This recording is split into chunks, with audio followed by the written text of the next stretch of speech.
Hello students, welcome to Reddy chemistry classes. आज के session में हम डिस्कस करने वाला टॉपिक है सरफेस केमिस्ट्री।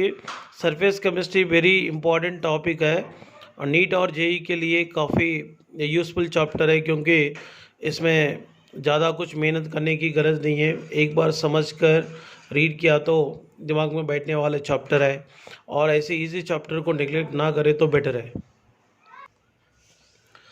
सो अभी पढ़ते हैं सरफेस केमिस्ट्री का डेफिनेशन। तो surface chemistry is a branch of physical chemistry and which can deals with the study of the phenomena that occurs at the surface. And इसमें surface area पे होने वाले phenomena के बारे में बताने वाले फिजिकल केमिस्ट्री का एक ब्रांच होता है सरफेस केमिस्ट्री। और इस सरफेस केमिस्ट्री को समझना रहा तो सम बेसिक फंडामेंटल टर्म्स के बारे में जानना ज़रूरी है। इसमें पहला बेसिक फंडामेंटल टर्म्स है adsorption. So what is mean by exactly adsorption? The accumulation of molecular species at the surface rather than in the bulk of a solid or liquid। इसका मतलब यहाँ पर देखिए, ये यहाँ पर ये केमिकल सब्सटेंस है।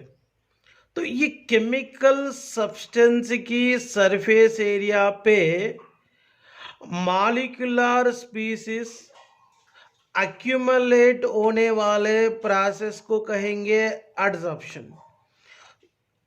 एडजॉर्प्शन कहेंगे। ये एडजॉर्प्शन में टू पैरामीटर्स बहुत ही इंपॉर्टेंट रोल प्ले करता है। One is adsorbent, second one is adsorbate. So adsorbate होता क्या है? The molecular species or substance which accumulates at the surface is called as adsorbent. Adsorbent, the material on the surface of which the adsorption takes place, is called adsorbent।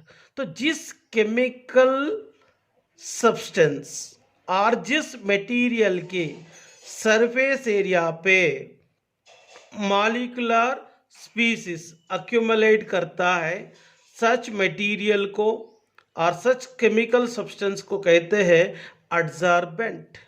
That substance को कहते हैं adsorbent.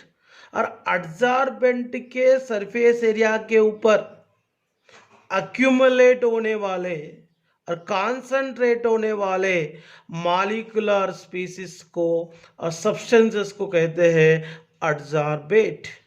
Adsorbate. यहाँ पे adsorption को और simple तरीके से अपन define कर सकते हैं। एडजॉर्बेंट की सरफेस एरिया पे एडजॉर्बेट कॉन्सेंट्रेट और एक्यूमुलेट होने वाले प्रोसेस को कहते हैं adsorption. Next one, adsorption in action. तो पहले अपन डिस्कस करते हैं, अगर मान लीजिए क्लोज्ड वेसल है, क्लोज्ड वेसल है, ये क्लोज्ड वेसल में एक ये वेसल में देखिए पाउडर्ड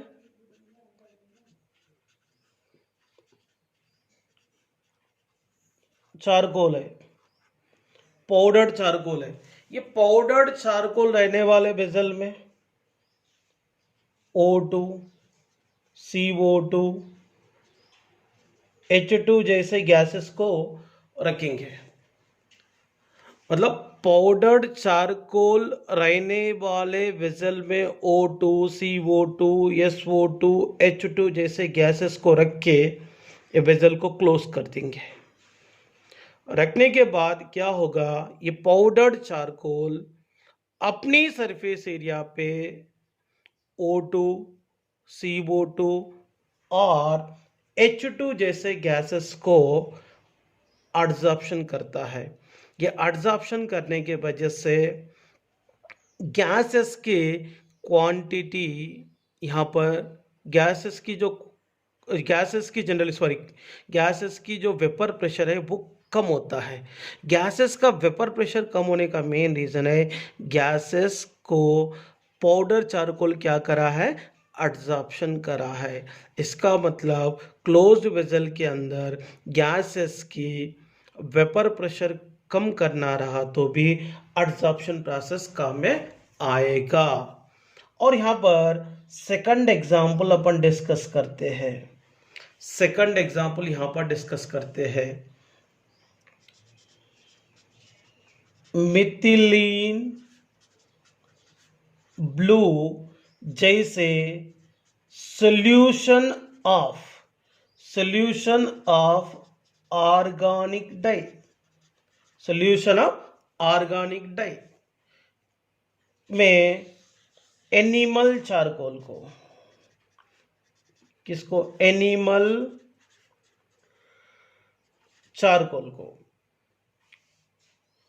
रखेंगे। रखने के बाद सॉल्यूशन ऑफ ऑर्गेनिक डाई में रहने वाले कलर पिगमेंट को एनिमल चारकोल क्या करता है, एब्जॉर्ब करता है। कलर पिगमेंट को एब्जॉर्ब करने के बाद ये कौन सा फॉर्म में कन्वर्ट होता है, कलरलेस के फॉर्म में कन्वर्ट होता है, कलरलेस के फॉर्म में कन्वर्ट होता है। मतलब सॉल्यूशन ऑफ ऑर्गेनिक डाई में रहने वाले कलर पिगमेंट को एडजॉर्प्शन करा के कलरलेस के फॉर्म में कन्वर्ट करने के लिए भी यहाँ पर एडजॉर्प्शन प्रोसेस को इस्तेमाल करते हैं। Next one, raw material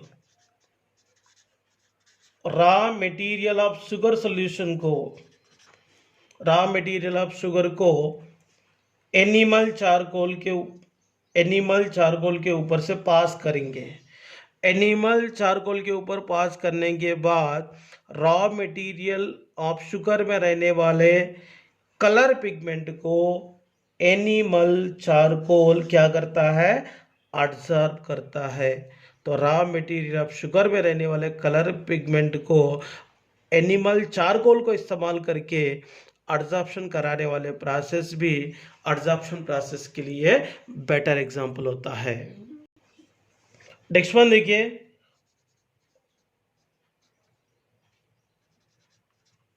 moisture में रहने वाले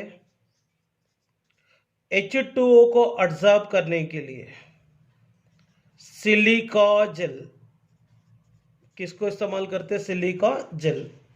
देखिए ये सिलिका जेल क्या करता है, मॉइस्चर में रहने वाले वाटर को क्या करेंगे, एब्जॉर्ब करेंगे।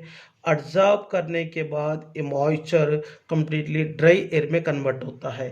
मतलब मॉइस्चर एटमॉस्फेयर को ड्राई एयर के फॉर्म में, मॉइस्चर को ड्राई एयर के फॉर्म में कन्वर्ट करना रहा तो सिलिका जेल को इस्तेमाल करते हैं। और सिलिका जेल क्या करता है, मॉइस्चर में रहने वाले वाटर को एब्जॉर्ब करता है अपने सरफेस एरिया पे। ये भी बेटर एग्जांपल होता है एब्जॉर्प्शन प्रोसेस के लिए। Next one, distinction between absorption and absorption. तो ऑलरेडी अपन एब्जॉर्प्शन के बारे में डिस्कस करे थे। और अब्जॉर्प्शन का मतलब क्या है, तो एड्जॉर्बेंट के सरफेस एरिया पे होने वाले फिनोमिना एड्जॉर्प्शन है। एड्जॉर्बेंट के बल्क में होने वाले फिनोमिना अब्जॉर्प्शन है। इसलिए एड्जॉर्प्शन को सरफेस फिनोमिना कह सकते हैं, इसको बल्क फिनोमिना कह सकते हैं। अब्जॉर्प्शन का मतलब it is the process of adsorbent enter into the bulk of a adsorbent। adsorbent के बल्क में adsorbate पेनिट्रेट होने वाले प्रोसेस को कहेंगे अब्जॉर्प्शन प्रोसेस। ये क्लियर हो गए। ये एड्जॉर्प्शन और अब्जॉर्प्शन दोनों साइमल्टेनियसली अगर प्रोसीड हुआ तो सच प्रोसेस को कहेंगे सॉर्प्शन। क्या कहेंगे, सॉर्प्शन कहेंगे। सो देखते हैं किस तरीके से एड्जॉर्प्शन और अब्जॉर्प्शन दोनों साइमल्टेनियसली प्रोसीड हो सकता है। देखिए यहां पर एक वेसल में इंक लेंगे, कलर्ड फॉर्म में रहने वाले इंक लाइक ब्लू कलर और ब्लैक कलर कोई भी हो सकता है। इसमें क्या करेंगे, इसमें क्या करेंगे, चॉक पीस को रखेंगे और चॉक स्टिक को रखेंगे। ये क्या है, इंक है। तो इंक में सर्टेन टाइम तक चॉक स्टिक को रखेंगे। चॉक स्टिक को रखने के बाद क्या होगा, इस चॉक स्टिक की सरफेस एरिया पे कलर पिगमेंट्स आता है। क्या आता है, कलर पिगमेंट्स आता है। देखिए, तो मतलब इस चाक पीस की सरफेस एरिया पे colour pigment from the ink accumulate और कॉन्सेंट्रेट होने वाले प्रोसेस एडजॉर्प्शन प्रोसेस को रिप्रेजेंट करता है। मगर एक चाक स्टिक को ब्रेक करने के बाद, ब्रेक करके अगर देखेंगे तो अंदर वाले जो पार्ट है, ये अंदर वाले जो पार्ट है वो कंप्लीटली वेट रहता है। कंप्लीटली क्या रहता है, वेट रहता है। इसका मतलब इंक में रहने वाले लिक्विड सरफेस एरिया के थ्रू बल्क में एंटर हो गए। इसका मतलब यहां पर क्या हुआ, एडजॉर्प्शन प्रोसेस भी हो गए। इसका मतलब colour pigment surface area of A stick के ऊपर अक्यूमुलेट होने वाले प्रोसेस एडजॉर्प्शन को रिप्रेजेंट करता है। सो चाक स्टिक के अंदर वाले जो पार्ट वेट इसलिए हुआ है, इंक के अंदर रहने वाले लिक्विड तो बल्क में एंटर हो गया। तो यहाँ पर ये प्रोसेस एडजॉर्प्शन प्रोसेस को अब्जॉर्प्शन प्रोसेस को रिप्रेजेंट करेंगे। इसका मतलब यहाँ पर एडजॉर्प्शन एंड अब्जॉर्प्शन दोनों भी साइमल्टेनियसली प्रोसीड हुआ था, इसलिए ये प्रोसेस को कहते हैं सॉर्प्शन। सॉर्प्शन का मतलब क्या होगा, it is the process in which both adsorption and absorption takes place simultaneously. और इसके अलावा मैं आपको समझा देता हूं, वाटर वेपर को एडजॉर्प्शन करता है सिलिका जेल। वही वाटर वेपर्स को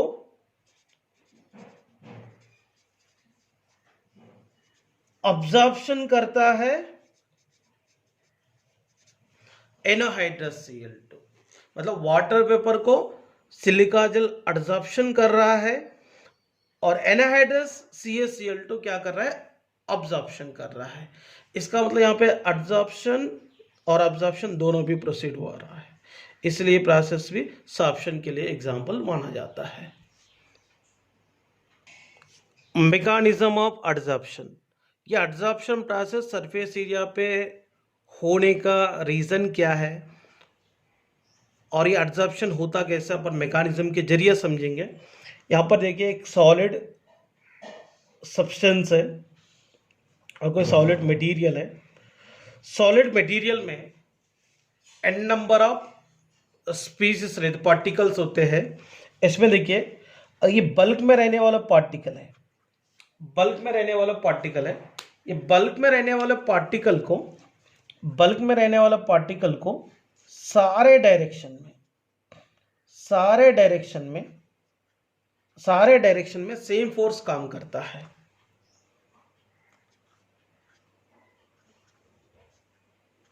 सारे डायरेक्शन में सेम फोर्स काम करता है इसका नेबरिंग पार्टिकल के साथ में। इसीलिए net force acting on the molecular species which present inside the bulk become zero. इसका मतलब यहां पर आप ऑब्जर्वेशन करो, ये बल्क में रहने वाले पार्टिकल को नेबरिंग पार्टिकल सेम फोर्स के साथ अपनी तरफ अट्रैक्ट करेंगे। तो अट्रैक्ट करेंगे तो इसमें नेट फोर्स ऐड करने वाले, net force acting on the particle which present inside the bulk क्या हो रहा है, जीरो हो रहा है। अगर मान लीजिए, मैं आपको समझा देता हूं, एक पर्सन ऐसा बीच में खड़ा है, तो इसको इस तरफ से एक पर्सन और इस तरफ से एक पर्सन सेम फोर्स के साथ खींचेंगे। देखो, देखिए, इस तरफ मदुरै, इस तरफ ध्यानराज है। तो ध्यानराज जितना फोर्स के साथ ये विवेक को खींच, ये विवेक है इसका नाम। सो ये बीच में कौन है? विवेक है। विवेक को इधर ध्यानराज ने खींच रहा, इस तरफ मधुर ने खींच रहा है। पर ध्यानराज जितने फोर्स के साथ इसको खींच रहा है तो मधुर भी उतना ही फोर्स के साथ खींच रहा। इसलिए विवेक ना इधर भी नहीं जा पाता, इधर भी नहीं जा पाता, बीच में रह जाएगा। क्यों?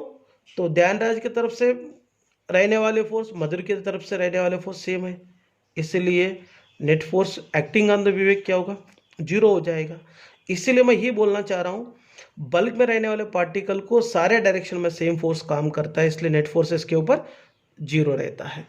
मगर अगर कोई भी पार्टिकल सरफेस एरिया पे अगर रहा तो सरफेस एरिया पे रहने वाले पार्टिकल को ओनली डाउनवर्ड डायरेक्शन में, इनवर्ड डायरेक्शन में फोर्सेस काम करते हैं। तो ओनली डाउनवर्ड डायरेक्शन में फोर्स काम करने के वजह से ये सरफेस एरिया के ऊपर रहने वाले मॉलिक्यूल को अपवर्ड डायरेक्शन में अनबैलेंस्ड फोर्स डेवलप होता है। अनबैलेंस्ड फोर्स को क्या कहेंगे? अनबैलेंस्ड फोर्स को क्या कहेंगे? रेसिड्यूअल फोर्स कहेंगे। क्या करेंगे? Residual force, residual force develop होता है। मतलब सरफेस एरिया पे रहने वाले मॉलिक्यूल को ओनली इनवर्ड डायरेक्शन में नेबरिंग पार्टिकल इसको अट्रैक्ट करेंगे, मगर इसको ऊपर में कोई भी फोर्सेस काम नहीं करेगा। इसलिए सरफेस एरिया पे अनबैलेंस्ड फोर्स डेवलप होता है। ये अनबैलेंस्ड फोर्स क्या करेंगे? रेसिड्यूअल फोर्स बोलेंगे। ये रेसिड्यूअल फोर्सेस की वजह से सरफेस एरिया पे एडसॉर्प्शन होता है। क्या होता है? एडसॉर्प्शन होता है। यहां पर एक बात याद रखना, यहाँ पे जैसे जैसे एडसॉर्प्शन सरफेस एरिया पे होते जाएगा वैसे सरफेस एनर्जी डिक्रीज होते जाता है। वो सरफेस एनर्जी हीट के फॉर्म में रिलीज होते जाता है।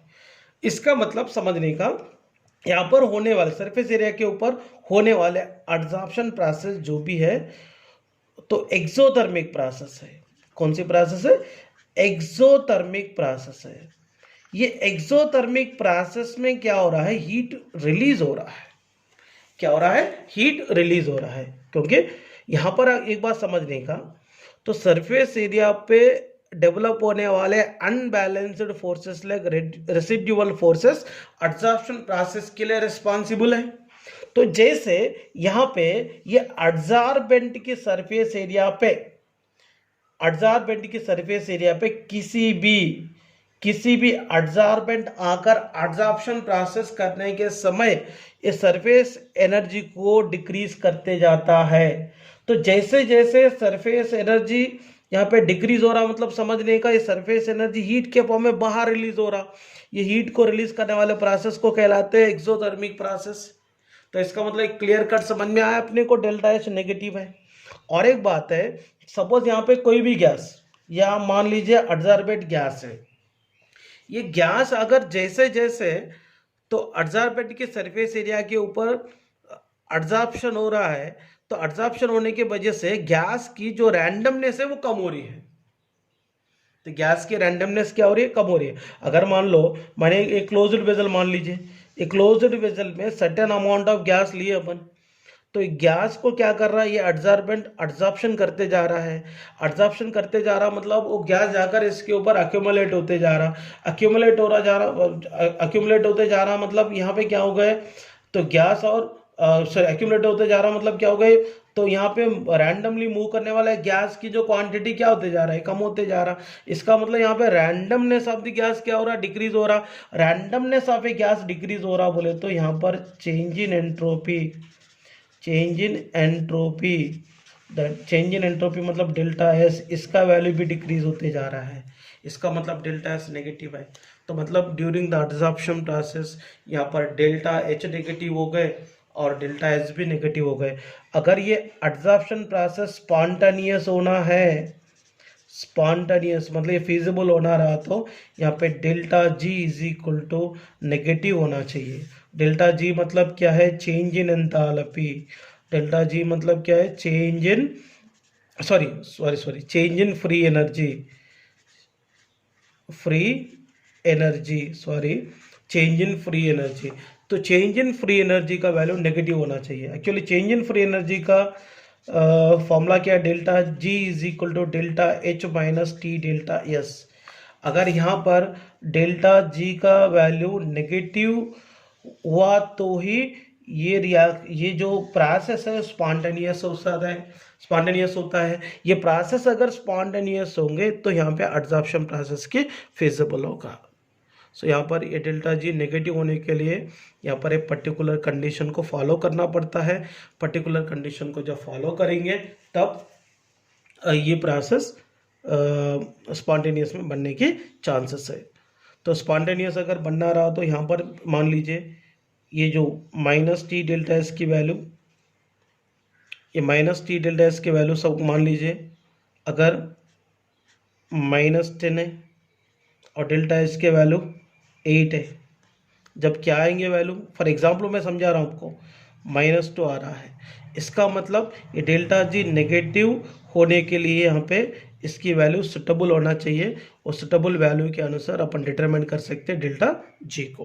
मतलब एक बात याद रखना, यहाँ पर एडजॉर्प्शन प्रोसेस अगर स्पॉन्टेनियस होना रहा तो डेल्टा जी का वैल्यू नेगेटिव होना चाहिए, नेगेटिव होना चाहिए। अगर मान लीजिए आपको मैं क्लियर कट समझाना चाहता हूँ, डेल्टा एच की वैल्यू क्या है, नेगेटिव है, डेल्टा एस की वैल्यू इसमें क्या है, नेगेटिव है। So delta G is equal to क्या हो गए, डेल्टा एच क्या, -x minus of T into क्या हो गए, -y हो गए।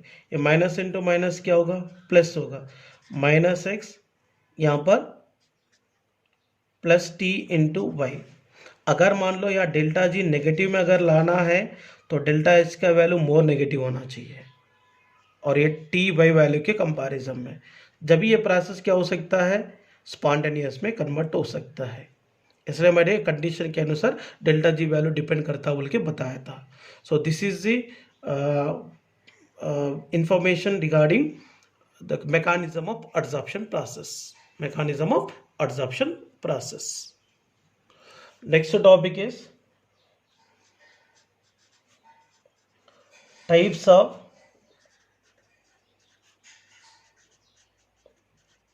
adsorption. First one physical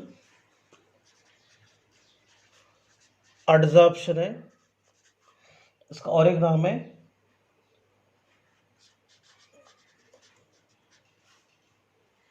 फिजिसॉर्प्शन। Second one chemical adsorption, उसको ये भी कहेंगे केमिसॉर्प्शन। तो पहले इसमें डिस्कस करते हैं फिजिकल एडजॉर्प्शन होता क्या है और इसकी कैरेक्टरिस्टिक्स क्या है, ये पूरा डिस्कस करेंगे। First one physical adsorption.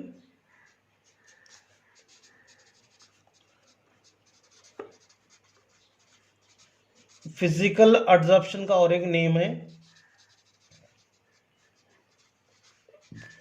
फिजिसॉर्प्शन। फिजिसॉर्प्शन। तो first of all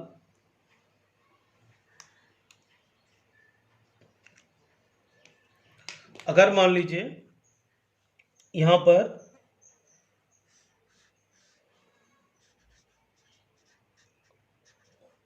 solid adsorbent है और यहां पे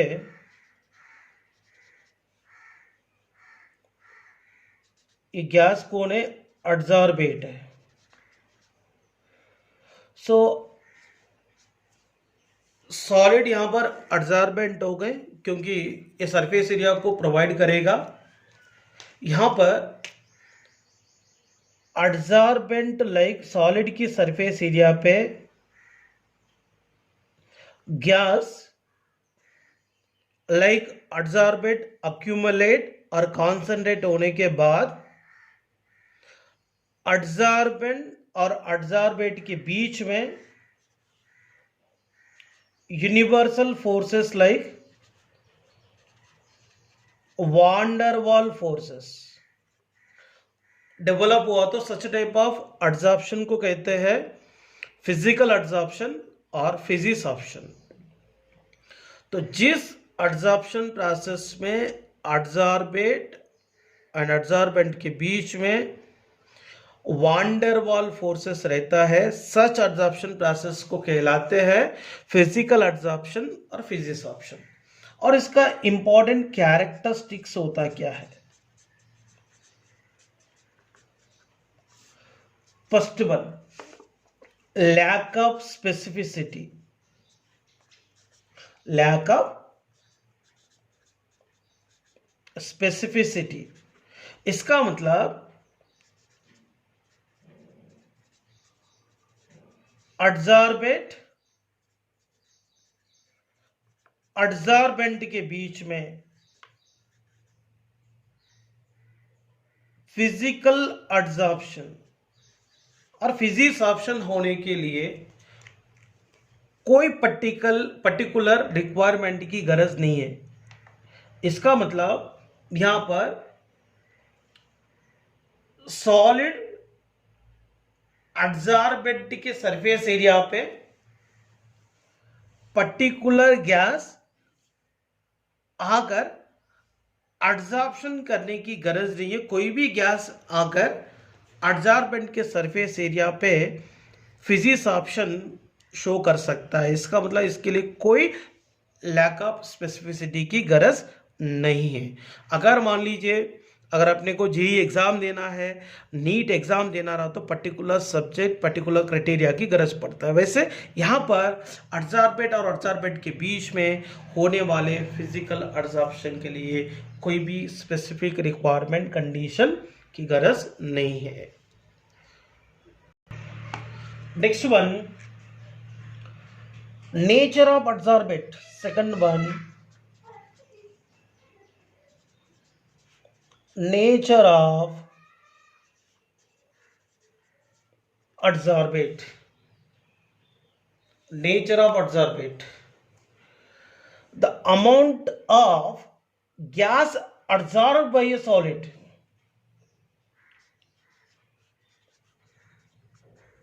The amount of gas adsorbed by a solid depends on nature of the gas. Nature of the gas, ये सॉलिड की सरफेस एरिया पे adsorb होने वाले गैस हमेशा नेचर ऑफ द गैस पे डिपेंड करता है।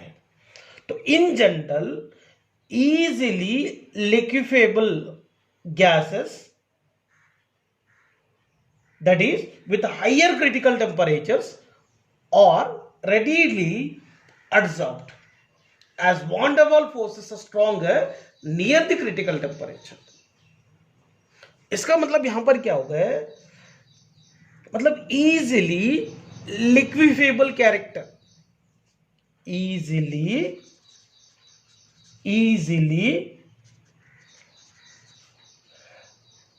liquefiable character शो करने वाले गैसेस सॉलिड और अदर कोई भी एड्जॉर्बेंट के सरफेस एरिया के ऊपर इजीली वहां पर एड्जॉर्प्शन शो कर सकता है। For example CO2 gas and O2 gas hydrogen and helium gases के कंपैरिजन में जल्दी एड्जॉर्बेंट की सरफेस एरिया पे एड्जॉर्प्शन होता है।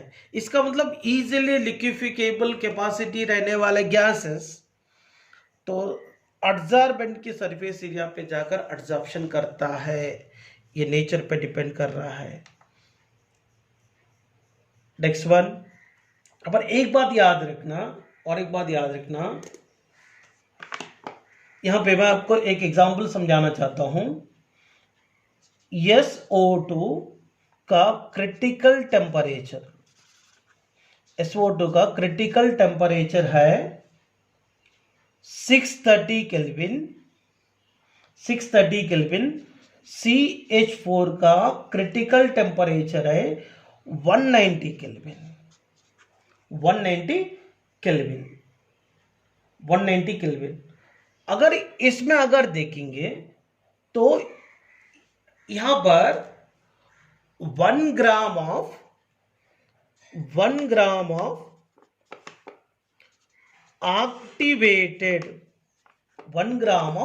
Activated charcoal, 1 gram of activated charcoal के द्वारा कौन सी गैस दोनों में से मैक्सिमम क्वांटिटी में एब्जॉर्प्शन होता है, देखते हैं। इसमें मैक्सिमम क्वांटिटी में SO2 गैस एब्जॉर्प्शन होगा। क्यों? इसका क्रिटिकल टेम्परेचर ज्यादा है और इसका लिक्विफिकेबल कैपेसिटी भी ज्यादा है, इसीलिए SO2 गैस CH4 के गैस के कंपैरिजन में एक्टिवेटेड चारकोल जैसे एडजॉर्बेंट की सरफेस एरिया पे मैक्सिमम क्वांटिटी में एब्जॉर्प्शन में इन्वॉल्व होता है। नेक्स्ट वन, ये रिवर्सिबल नेचर शो करेंगे, रिवर्सिबल नेचर शो करेंगे। फॉर एग्जांपल ये सॉलिड है, सॉलिड की सरफेस एरिया पे certain quantity of gas absorption हुआ है। ये एब्जॉर्प्शन हो गए बोले तो यहां पर फिजिक्स ऑप्शन हो गए, ये एब्जॉर्प्शन जो भी है वो फिजिक्स ऑप्शन है। ये फिजिक्स ऑप्शन में इन्वॉल्व होने वाले गैस, तो फिजिक्स ऑप्शन में इन्वॉल्व होने वाले गैस के ऊपर जितना ज्यादा प्रेशर अपन अप्लाई करेंगे उतना ज्यादा क्वांटिटी में एब्जॉर्प्शन हो जाएगा। अगर वहां पे प्रेशर को अगर डिक्रीज करते हो, प्रेशर को अगर डिक्रीज करते हो, ये सॉलिड के सरफेस एरिया पे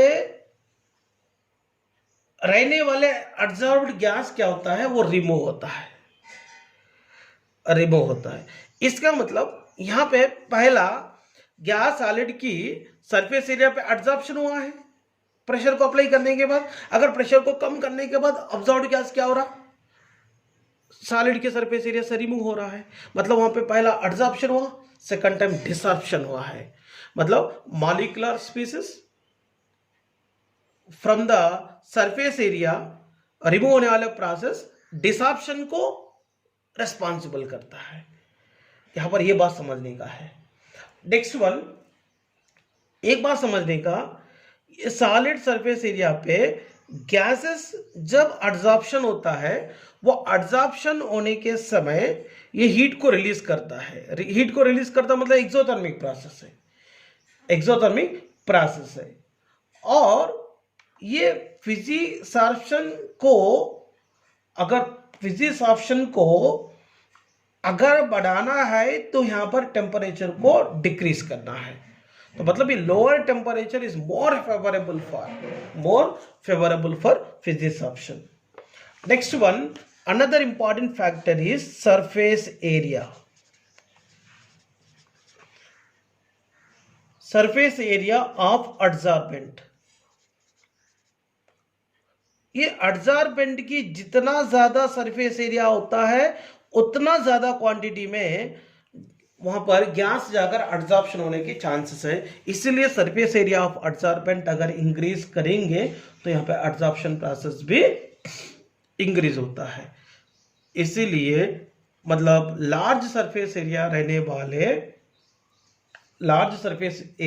वाले एब्जॉर्बेंट मोर एब्जॉर्प्शन करने के लिए चांसेस है। और एक बात है, तो मेटल्स को जनरली मेटल्स सॉलिड फॉर्म में ज्यादा एब्जॉर्प्शन को शो करता है क्या, पाउडर फॉर्म में ज्यादा शो करता है क्या, इसको देखते हैं। तो मेटल जनरली पाउडर के फॉर्म में पाउडर के फॉर्म में कन्वर्ट होने के बाद मोर सरफेस एरिया को प्रोवाइड करते हैं, इसीलिए पाउडर्ड फॉर्म में मेटल अच्छे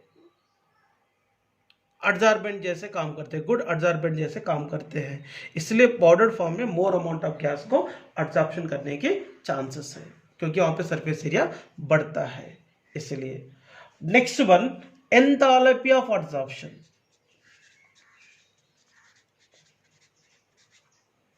एंथैल्पी ऑफ एब्जॉर्प्शन, तो एंथैल्पी ऑफ एब्जॉर्प्शन की जो वैल्यू है, एंथैल्पी ऑफ एब्जॉर्प्शन की वैल्यू है, इसका बहुत ही कम रहता है, इसका value 20 to 40 kilo joule for mole इसका रेंजिंग होता है। और एक बात मैंने पहले कह दिया, तो यहां पर फिजिकल एब्जॉर्प्शन जो भी है वो एक्सोथर्मिक प्रोसेस है, एब्जॉर्प्शन प्रोसेस जनरली एक्सोथर्मिक है, बट इसका फिजिकल एब्जॉर्प्शन का एंथैल्पी ऑफ एब्जॉर्प्शन वैल्यू बहुत ही कम रहता, इसका रेंजिंग है 20 to 40 kilo joule for mole. So this is the important characters है। और इसके अलावा और एक है, तो फिजिकल एब्जॉर्प्शन में एड्जॉर्बेंट के सरफेस एरिया पे मल्टी लेयर्स बनता है। क्या बनता है? मल्टी लेयर्स बनता है। ये भी एक one of the important characteristic है, इंपॉर्टेंट कैरेक्टरिस्टिक है। नेक्स्ट डिस्कस करेंगे chemical adsorption. Second one is chemical adsorption, और इसका और एक नाम है केमिसॉर्प्शन। तो केमिसॉर्प्शन होता क्या है? देखिए, एड्जॉर्बेट एंड एड्जॉर्बेंट के बीच में केमिकल बॉन्ड फॉर्मेशन हुआ तो सच टाइप ऑफ एड्जॉर्प्शन को कहते हैं chemical adsorption. The adsorption process in which chemical bond is formed between adsorbent and adsorbate is called chemical adsorption, और इसका और एक नाम है केमिसॉर्प्शन। और इसकी कैरेक्टरिस्टिक्स को देखते हैं। इसमें मेन है हाई स्पेसिफिसिटी।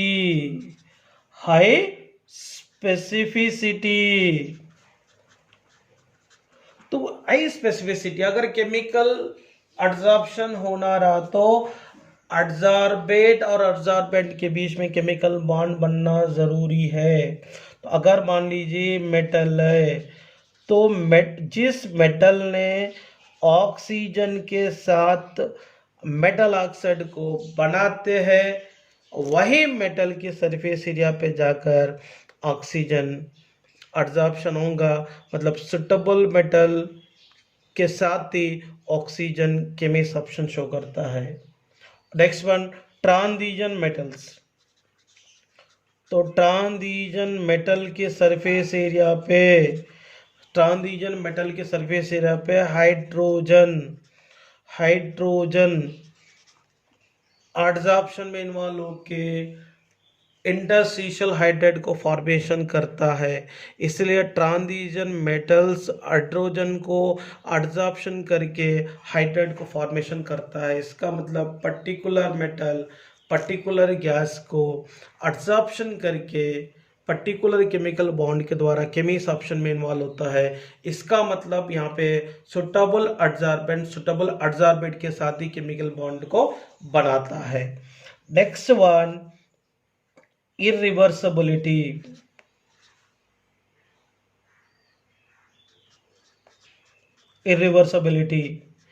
तो यहाँ पे एड्जॉर्बेंट और एड्जॉर्बेंट के बीच में अगर केमिसॉर्प्शन अगर हो जाएंगे, तो हो जाने के बाद वो कंपाउंड को फॉर्मेशन करता है।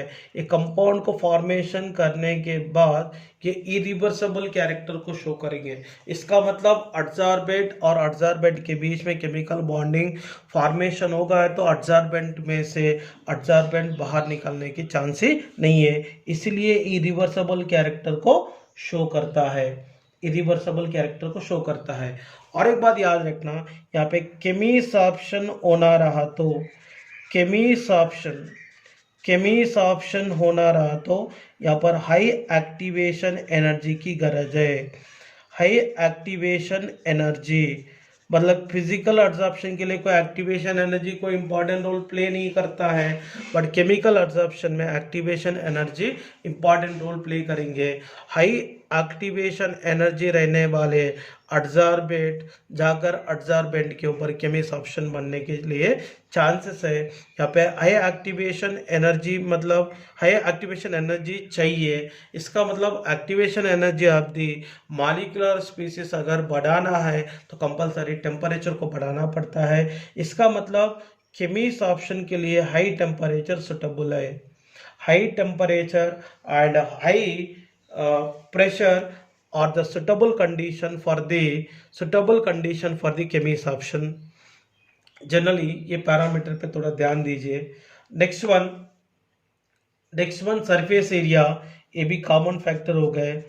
सरफेस एरिया जितना ज़्यादा बढ़ा देंगे उतना ज़्यादा सरफेस एरिया एब्जॉर्बेंट का जितना ज़्यादा बढ़ा देंगे उतना ज़्यादा एब्जॉर्प्शन प्रोसेस होंगे। और यहाँ पे एंथैल्पी ऑफ एब्जॉर्प्शन की वैल्यू वेरी हाई रहता है। Next one enthalpy of absorption value very है। Enthalpy of absorption value very है। इसका जो रेंजिंग होता है वो रेंजिंग है 82,240 किलो जूल फॉर मोल है। मतलब enthalpy of absorption value of chemisorption ज़्यादा रहता है, इसकी वैल्यू करीबन 80 to 240 kilo joule for mole ranging में रहता है। क्योंकि यहाँ पे केमिकल बॉन्ड को फॉर्मेशन करना पड़ता है, इसीलिए इसका एंथैल्पी ऑफ एब्जॉर्प्शन वैल्यू ज़्यादा रहता है। और केमिसॉर्प्शन में ओनली यूनिमॉलिकुलर लेयर बनता है। जैसे फिजिकल एब्जॉर्प्शन में मल्टी मॉलिकुलर लेयर बनता ना, वैसे केमिसॉर्प्शन में मल्टी मॉलिकुलर लेयर नहीं बनते हैं। हाई प्रेशर कंडीशन में भी ओनली यूनिमॉलिकुलर लेयर बनाते हैं। मतलब मल्टी मॉलिकुलर लेयर के लिए सुटेबल है यहाँ पे फिजिसॉर्प्शन, और यूनिमॉलिकुलर लेयर को सुटेबल है फिजिसॉर्प्शन। में एक बार शॉर्ट में आपको comparison of physical absorption and chemical absorption के बारे में समझा देता हूँ। फर्स्ट वन एक बात याद रखना, यहाँ पर फर्स्ट वन एक तरफ मैंने यहाँ पे फिजिसॉर्प्शन लिख रहा हूँ, इधर लिख रहा हूँ केमिसॉर्प्शन। देखिए यहाँ पर एक बात याद रखना, फिजिसॉर्प्शन की तरफ मैं बता रहा हूँ it arises because of van der Waals force. यहाँ पे एड्सॉर्बेंट और एड्सॉर्बेंट के बीच में वॉन्डरवॉल फोर्सेस रहने की वजह से फिजिसॉर्प्शन मिलता है। और यहाँ पे एड्सॉर्बेंट और एड्सॉर्बेंट के बीच में जनरली केमिकल बॉन्ड होना चाहिए। कौन सी बॉन्ड होना चाहिए? केमिकल बॉन्ड होना चाहिए। और इसके लिए it is not specific in nature but it is highly specific in nature. Physisorption reversible in nature में रहता है, ये इरिवर्सिबल नेचर में रहता है। ये नेचर ऑफ द गैस पे डिपेंड करता है। Physisorption nature of the gas पे डिपेंड करता है। और more easily liquefiable gases are absorbed readily, ये भी नेचर ऑफ द गैस पे डिपेंड करता है। बट गैसेस एब्सॉर्बेंट के साथ हाईली रिएक्टिविटी नेचर शो करे तो यहाँ पे केमिसॉर्प्शन जल्दी होने की चांसेस है। और इसमें enthalpy of absorption value very low रहता है, 20 to 40 किलो जूल फॉर मोल रहेंगे। मगर केमिसॉर्प्शन में enthalpy of absorption value very high रहता है। इसका जो रेंजिंग है 80 to 240 किलो जूल फॉर मोल रहता है। फिजिसॉर्प्शन की तरफ देखिए 20 to 40 kilo joule for mole है। नेक्स्ट वन, यहाँ पर एक बात याद रखना, low temperature is favourable for absorption and it decreases with increase of temperature. But chemisorption की तरफ देखिए, high temperature is favourable for absorption, it increases with increase of temperature. मतलब यहाँ पर देखिए फिजिसॉर्प्शन के लिए लो टेम्परेचर फेवरेबल है, यहाँ पर टेम्परेचर को बढ़ाने से फिजिसॉर्प्शन कम होता है। बट केमिसॉर्प्शन के लिए हाई टेम्परेचर फेवरेबल है, यहाँ पर टेम्परेचर जैसे जैसे बढ़ाएंगे वैसे अडजॉर्बेंट की एक्टिवेशन एनर्जी इंक्रीज होकर यहाँ पे केमिस्ट ऑप्शन बनने की चांसेस है। इसमें कोई पर्टिकुलर एक्टिवेशन एनर्जी की गरज नहीं है, एक्टिवेशन एनर्जी यहाँ पे नीड नहीं होता है। यहाँ पे high activation energy is sometime needed. यहाँ पर एक्टिवेशन एनर्जी बहुत इंपॉर्टेंट रोल प्ले करेंगे और ये दोनों भी सरफेस एरिया पे डिपेंड करेंगे। ये भी सरफेस एरिया बढ़ने से बढ़ता है, ये भी सरफेस एरिया बढ़ने से बढ़ता है। अगर ये फिजिक्स ऑप्शन होने के बाद मल्टी मॉलिक्यूलर लेयर अडजॉर्बेंट के सरफेस एरिया पे बनता है हाई प्रेशर के कंडीशन में, मगर ये केमिस्ट ऑप्शन होने के बाद अडजॉर्बेंट के सरफेस एरिया पे ओनली यूनिमॉलिक्यूलर लेयर बनता है। This is the comparison between the physics option and chemist option. Very important topic है, प्लीज डोंट नेग्लेक्ट।